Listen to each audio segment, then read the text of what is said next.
আসসালামু আলাইকুম। দুপুর ১২টা ১০ বাংলাদেশ বেতার রংপুর। স্থানীয় খবরে আমন্ত্রণ জানাচ্ছি মনোয়ারা মোজাম্মেল রুমা।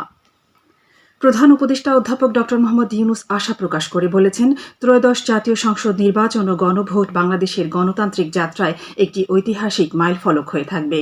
তিনি আরও বলেন, এই নির্বাচনের মাধ্যমে দেশের জনগণ শুধু জনপ্রতিনিধি নির্বাচন করছে না, একই সঙ্গে সিদ্ধান্ত নেবে বাংলাদেশ কোন পথে এগুবে। গতকাল বাংলাদেশ বেতার ও বাংলাদেশ টেলিভিশনে জাতির উদ্দেশ্যে দেয়া ভাষণে তিনি এসব কথা বলেন।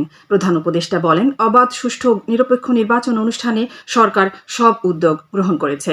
তিনি ভয়কে পেছনে রেখে সাহসকে সামনে এনে ভোট কেন্দ্রে যাওয়ার আহ্বান জানান।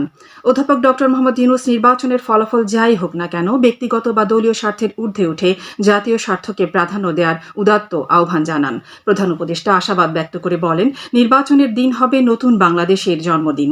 এদিন রচিত হবে গৌরবময় বাংলাদেশের ইতিহাস। তিনি বলেন, নির্বাচনে বিজয়ী জনপ্রতিনিধিদের কাছে দ্রুততম সময়ে ক্ষমতা হস্তান্তর করে অন্তর্বর্তী সরকার তার দায়িত্ব সমাপ্ত করবে। ভোটের দিন উৎসবমুখর পরিবেশে সপরিবারে ভোট কেন্দ্রে গিয়ে ভোট প্রদানের জন্য আবারও আহ্বান জানান প্রধান উপদেষ্টা। ত্রয়োদশ জাতীয় সংসদ নির্বাচন ও গণভোট উপলক্ষে ভোট গ্রহণের দিন এবং তার আগে ও পরে যানবাহন চলাচলের উপর নিষেধাজ্ঞা আরোপ করেছে নির্বাচন কমিশন। ইসির নির্দেশনা অনুযায়ী গত মধ্যরাত ১২টা থেকে শুক্রবার রাত ১২টা পর্যন্ত মোটরসাইকেল চলাচলের উপর নিষেধাজ্ঞা আরোপ করা হয়েছে। আজ মধ্যরাত ১২টা থেকে আগামীকাল মধ্যরাত ১২টা পর্যন্ত ট্যাক্সি ক্যাব, পিকআপ, মাইক্রোবাস ও ট্রাক চলাচলের উপর নিষেধাজ্ঞা আরোপ করা হয়েছে।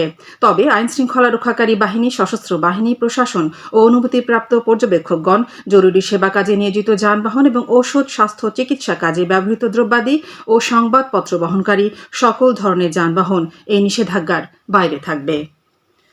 ত্রয়োদশ জাতীয় সংসদ নির্বাচন ও গণভোট উপলক্ষে দেশের সব সরকারি, আধা সরকারি, স্বায়ত্তশাসিত ও বেসরকারি অফিস, প্রতিষ্ঠান ও সংস্থায় কর্মরত কর্মকর্তা কর্মচারীদের টানা ৪ দিনের ছুটি আজ থেকে শুরু হয়েছে, যা আগামী ১৪ ফেব্রুয়ারি পর্যন্ত চলবে। অন্যদিকে নির্বাচন ও পূজার ছুটি মিলিয়ে শিক্ষা প্রতিষ্ঠানগুলোতে ছুটি থাকবে টানা ৫ দিন। আজ থেকে শুরু হওয়া এই ছুটি চলবে আগামী ১৫ ফেব্রুয়ারি পর্যন্ত। এদিকে নির্বাচন উপলক্ষে ঢাকা সহ সারা দেশের সব দোকানপাট, বাণিজ্যিক প্রতিষ্ঠান ও শপিং মল আজ এবং আগামীকাল বন্ধ থাকবে।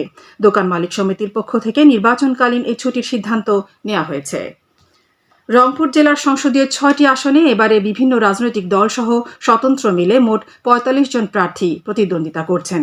জেলা রিটার্নিং অফিসার ও জেলা প্রশাসক মোহাম্মদ এনামুল হাসান জানান, বর্তমানে রংপুর জেলায় মোট ভোটার রয়েছেন ২৫,৯৯,২০২ জন। এর মধ্যে নারী ভোটার ১৩,০৬,৩৩৩ জন এবং পুরুষ ভোটারের সংখ্যা ১২,৯২,৮৩৮ জন। হিজড়া ভোটার রয়েছে ৩১ জন। রংপুরের ৮টি উপজেলার মোট ৮৭৩টি কেন্দ্রে ৫,০১৮টি বুথে ভোট গ্রহণ অনুষ্ঠিত হবে। গণভোট ও ত্রয়োদশ জাতীয় সংসদ নির্বাচনে রংপুরের ৬টি সংসদীয় আসনে প্রথমবারের মতো পোস্টাল ব্যালটে ভোট দেবেন ২৩,৫৬৭ জন ভোটার। এদিকে ত্রয়োদশ জাতীয় সংসদ নির্বাচন ও গণভোট উপলক্ষে র্যাব ১৩ রংপুরের নিরাপত্তা পরিকল্পনা সংক্রান্ত বিশেষ মিডিয়া ব্রিফিং আজ নগরীর আদর্শ উচ্চ বিদ্যালয়ে অনুষ্ঠিত হয়। র্যাব ১৩ উপ অধিনায়ক মেজর সাইফুল ইসলাম জানান, আগামীকালের নির্বাচনকে অবাধ, সুষ্ঠু, প্রতিবন্ধকতাহীন করতে র্যাব ১৩ বিশেষ নিরাপত্তা ব্যবস্থা গ্রহণ করেছে এবং সর্বাত্মকভাবে প্রস্তুত রয়েছে। এ সময় র্যাবের ৬৪টি টহল দল, ২টি স্ট্রাইকিং রিজার্ভ, একটি বোম ডিসপোজাল ইউনিট এবং সাদা পোশাকে র্যাব সদস্যরা নির্বাচনী দায়িত্ব পালন করবে। পাশাপাশি কর্মকর্তাগণ সার্বক্ষণিক মাঠে থেকে নির্বাচনী এলাকায় মোতায়েনকৃত টহল ও স্ট্রাইকিং টিমের কার্যক্রম তদারকি করবেন। বেগম রোকেয়া বিশ্ববিদ্যালয় রংপুরের লোক প্রশাসন বিভাগ এবং ঢাকার বাংলাদেশ লোক প্রশাসন প্রশিক্ষণ কেন্দ্র বিপিএটিসি এর মধ্যে একটি সমঝোতা স্মারক স্বাক্ষরিত হয়েছে। বিপিএটিসি এর রেক্টর কনফারেন্স রুমে গতকাল এই সমঝোতা স্মারক স্বাক্ষর অনুষ্ঠানে বিশ্ববিদ্যালয়ের উপাচার্য প্রফেসর ডক্টর মোহাম্মদ শওকত আলী এবং বিপিএটিসি এর রেক্টর সাইদ মাহবুব খান উপস্থিত ছিলেন। এই চুক্তির আওতায় উভয় প্রতিষ্ঠানের মধ্যে যৌথ গবেষণা কার্যক্রম, উন্নয়নমূলক প্রশিক্ষণ আয়োজন, ফ্যাকাল্টি এক্সচেঞ্জ এবং বিশেষজ্ঞ পর্যায়ে জ্ঞান বিনিময় কার্যক্রম পরিচালিত হবে। আগামী ৫ বছরের জন্য এই সমঝোতা স্বাক্ষর কার্যকর থাকবে। সবশেষে আবহাওয়া।